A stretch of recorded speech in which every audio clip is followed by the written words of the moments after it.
E aí, tudo bem? Vinícius Cardoso, uns bancos para mais um vídeo. Vinícius, como funciona a central Open Finance do Banco do Brasil? Vou te mostrar na tela porque eu achei bem relevante. Cabelo aqui.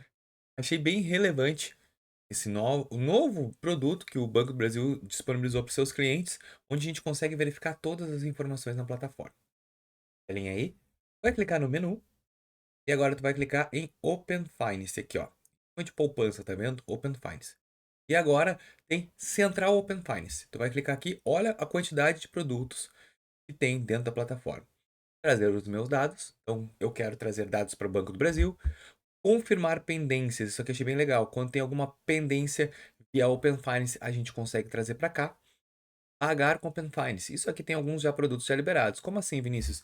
Eu fazer uma transferência estilo Pix para um banco que já está conveniado no Open Finance. Se eu fizer um Open Finance, por exemplo, para Nubank, eu consigo fazer transferências Pix sem precisar colocar chave nem nada. É uma transferência via OpenFine. É a mesma coisa que o Pix, tá? Acessar os meus benefícios, ó. Aqui a gente vai ter benefícios ligados, ó, vantagens ao Open Finance. Então, ó, o que você ganhou? Investir com Open Finance, acompanhar, enquanto nada demais, né? Acompanhar todas as suas contas bancárias, ó. Então, alguma coisinha já me disponibilizou. Renovar consentimento. O que significa isso? É alguma coisa que você está para vencer. Porque quando a gente faz Open Finance, a gente coloca um prazo determinado. Ah, vamos 6 meses, 3 meses, um ano. E aí vence. E tu tem como renovar direto pelo aplicativo.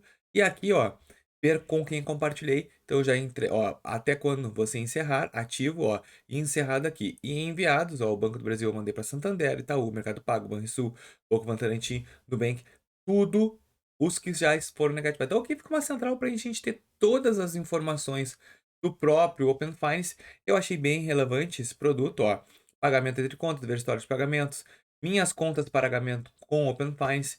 Por enquanto isso, ó, eu vou botar ativar vantagens, ó, com a instituição para me fazer o Open Finance. Cara, achei bem legal, centralizou, né, o aplicativo Banco Brasil, e o Open Finance hoje é a chave da porta para o crédito dentro de qualquer instituição bancária.